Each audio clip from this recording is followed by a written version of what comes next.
Hello everyone. The Fasolasuchus is the newest tame to Ark Survival Ascended, and I finally took the time to look at all of its abilities to see if they're actually good, and for the most part, no. But its flint farming is the best in the game, so I figured out everything you could ever want to know about it, and then I do go into depth about some of the other offensive abilities, so let's get right into it. To flint farm with this lizard, you press space on keyboard and A on controller to go underground, and then you just run into rocks. Almost all rocks break instantly and collect only flint, but before I get really into depth, I just want to say that if you're a builder in this game, this thing is an absolute must tame because there's so many rocks and caves and other places you want to build. So if you just use this guy, it breaks rocks faster than a whole tribe of Ankys could. Okay, as I was saying before, almost every rock breaks in one tick of damage, regardless if they're big or small, but there are some rocks that take like 5 or 10 ticks to break. Every tick gives you the same amount of flint, so the 3 important stats on this guy are stam, weight, and melee. You consume stamina when you're underground and sprint, so you definitely want a good stam stat, so you don't have to get out of the ground and recover all the time. Having around 1500 stamina feels pretty satisfactory to me. When it comes to weight, it's very surprising that the Fasolasuchus doesn't have weight reduction to flint, especially considering that it can't farm flint while being carried. So if you don't have convenience/cheater weight stat scaling on your server, have an RG or Rhino Natha follow you around so you can deposit flint into it when your lizard gets heavy, and then when the RG and Rhino are slot capped, bury your lizard and track its location, go depot the flint, and then fly back to your lizard and keep farming. Or, if you're super brave or super high and just want to farm a ton of flint without stopping, you can have a Rhino follow you around and carry a Deddy box, so you can depot the flint in the Deddy whenever the Rhino's inventory fills up, and never have to waste time traveling back and forth. I wouldn't do this in the desert area of Scorch though, because if a wild Fasolo sinks the Rhino, it deletes the Deddy box. And also make sure you have plenty of sap or resin in the Rhino's inventory, since if it runs out, it will also just delete the Deddy box. Each resin allows the Rhino to carry for 30 seconds. So I recommend the RG or Rhino because leveling melee on the Fasolo does increase the amount of flint you gather, so you really don't want to waste points into weight, even though it is kind of fun to just be able to farm with one tame. The best way to explain how melee increases the amount of flint farmed is like this. At base 100% melee on 1x rates, the Fasolo farms 10 flint per tick. Like I said, most rocks break in one tick. Then, if you're not imprinted to the Fasolo, you will get 1 more flint per tick for every 60% melee after the original 100%. So a Fasolo with 340% melee will get 14 flint per tick, and one with 540% melee will get 19 flint per tick. And this scales all the way up to 2500% melee, which will get you the max 50 flint per tick. You have to reach this milestone of 60% to get the next flint added, since the game seems to always round down with whatever calculation it's doing to decide Flint Gain.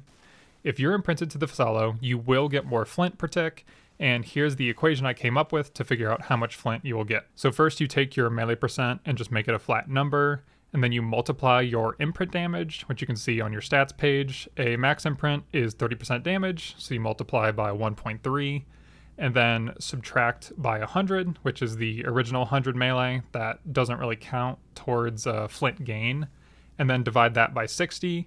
So that's how much flint leveling your melee got you after the 100%, and then just add on the 10 flint from the original 100%, and that is your flint per rock. This equation matters if you're an optimizing nerd like me, so you know if you should put levels into melee to go to the next milestone of flint, or just put the points into stam or weight. Mate boost doesn't increase flint gain at all, and UD buff actually prevents the Fasolo from burying or forces it out of the ground if it is buried. So to get 50 flint per rock with a fully imprinted Fasolo, you'll need 1925% melee, which if you're on official, you better just hope some psycho is mutating them for the next year, since their raise time is an absurd 9 days long. I tested how long it takes to slot cap on Flint on Scorched on 1x rates as a solo player with an RG following you around. I used a fully imprinted Fasolo with 570% melee, and it took 10.5 minutes to slot cap. Then I did the same with 2 people riding an Anky with 2000% melee, and a Rhino Natha to carry the Anky, and it took 11.5 minutes to slot cap. The Fasolo is the best flint farmer in the game right now, and that statement is even more true on increased rates and if the melee stat is mutated. The Fasolasuchus has some offensive abilities also. The first one is a damage ramp up on its normal attack. Each attack increases the damage by 2.5% up to a max of 25%. This only works on wild tames and does not work on bosses, enemy players, or enemy tames. Its second ability is Pocket Sand, and if it hits an enemy in its short range, it stops them from attacking for 1 to 10 seconds, depending on the drag weight of the target. Heavier targets can't attack for longer. Also, flyers can't pick, and wyverns cannot breath attack. The cooldown on Pocket Sand is 20 seconds, and it doesn't work on bosses. These first two abilities are not super valuable, but they definitely are nice to know about and may save you some time or health in an encounter in PvP or PvE. But its last ability is actually super amazing OP if you just ignore all the conditions it takes to pull off. When you're in the ground, you can use your secondary attack button to start making a sand vortex.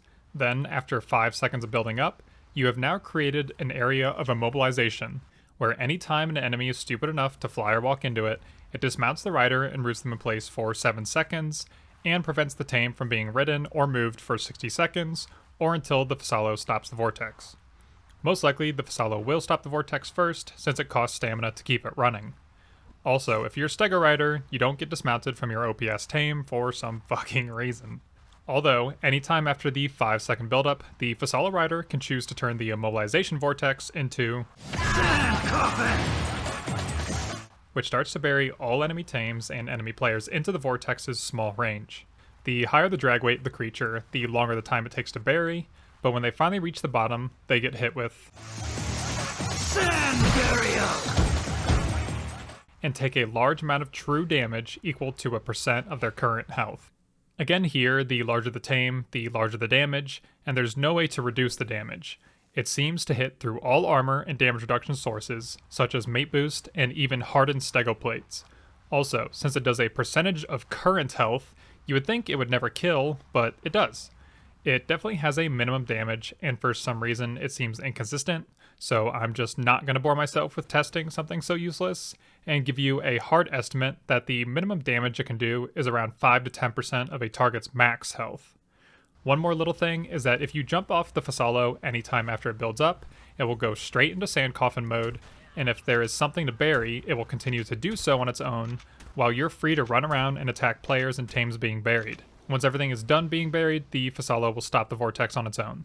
So yeah, a tame dealing a large amount of true damage is actually really OP sounding, but now I'm going to ruin all your hopes and lizard dreams and tell you why you should always just bring a Thyla to PvP instead. First off, there is a 5-second buildup. If anyone sees you coming, they're just going to walk out of the vortex circle even on the slowest tame. And biggest of all, if the fasolo takes 10% of its max health and damage during the vortex, it is forced out of the ground. Tames on neutral or aggressive can still attack while being buried, so there is zero chance you ever complete the burial near a Karcha or Giga. To make it even worse, being hit by flame weapons forces you out of the ground, so any player with a flamethrower will instantly be able to burn you out of the ground if they get kicked off their tame, or a fire wyvern can save their tribe mate from very far away. Also, the player riding an underground fasolo can still be shot off by turrets and picked by flyers as long as they aren't doing the vortex. The only real feasible way to get off a sand burial is on tankers in your own turret range, except rock elementals because they're immune to all the vortex shenanigans. Lastly, once you bury a tame, they have 30 seconds of CC immunity, so you cannot chain these attacks together. So yeah, in PvP, unless your enemy is dumber than a box of rocks, which really isn't uncommon in Ark, you won't be able to get much mileage out of this lizard. In PvE, this guy is fine, but like, why use slow sand lizard when you can use fast-flying magic breath attack lizards? Looking for the love.